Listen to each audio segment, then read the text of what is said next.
I didn't mean to create a frog cult. I named the first one Cletus, after a guy my dad used to buy pills from.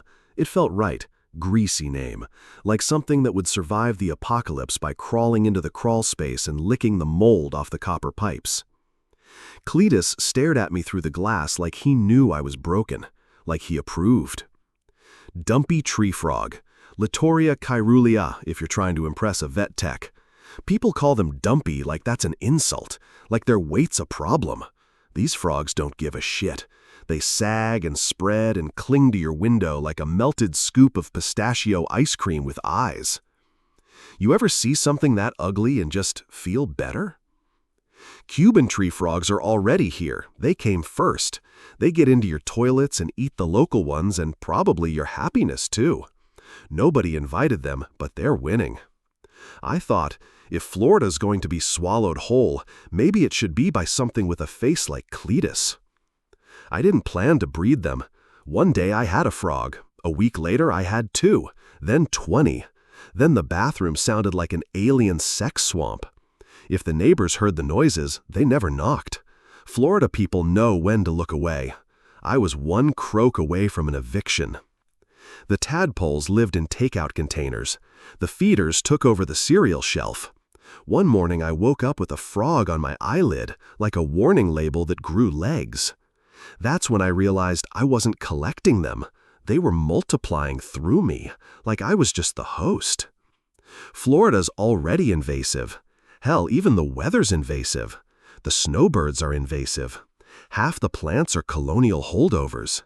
Every lizard looks like it escaped from a reptile expo and developed a nicotine addiction. Like evolution just gave up halfway through. People come here to rot in peace. It's like the whole state is a hospice for ecosystems. So I thought, if the apocalypse is already happening, why not curate it? If it's already broken, why not break it on purpose? Why not fill the cracks with something soft? Release Site 1 was behind a Wawa. I brought a 5-gallon bucket full of juvenile frogs. Didn't bring a speech, just tilted the bucket and let them go. I picked a spot near a drainage canal where the ground squished like it was chewing and the water smelled like rusted teeth. The frogs didn't rush out like a prison break. They just sat there. One blinked, one climbed onto the lip of the bucket and looked back at me like, "Are you sure?" Of course I wasn't sure, but I needed to believe in something. So I said, "Go make Florida tolerable." I didn't expect anyone to notice. I thought they'd vanish into the mold like everything else. But then I saw one at a CVS, stuck to the red box machine like it was picking a movie. One sat in a broken bird bath behind a Walgreens like it was baptizing mosquitoes. I saw one perched on a shopping cart, half sunk in a canal riding the rusted skeleton of corporate afterbirth. And I started thinking, maybe they're working. I started releasing more. Parking lots, hotel fountains, golf course ponds, behind dentist offices, under dumpsters, beside roadkill. Any place that felt forgotten or doomed. Church, but for frogs. I didn't leave notes. I didn't ask permission. Just showed up, let go, moved on. Just tipped the buckets and watched them crawl out like tiny monks on a pilgrimage. They spread. Then people started noticing. I'd see them at night. One plastered to a bus stop ad for lip filler. Another watching traffic from the shadow of a Waffle House sign. They weren't hiding anymore. They were present, like mold with intent. I kept breeding, more that I could handle.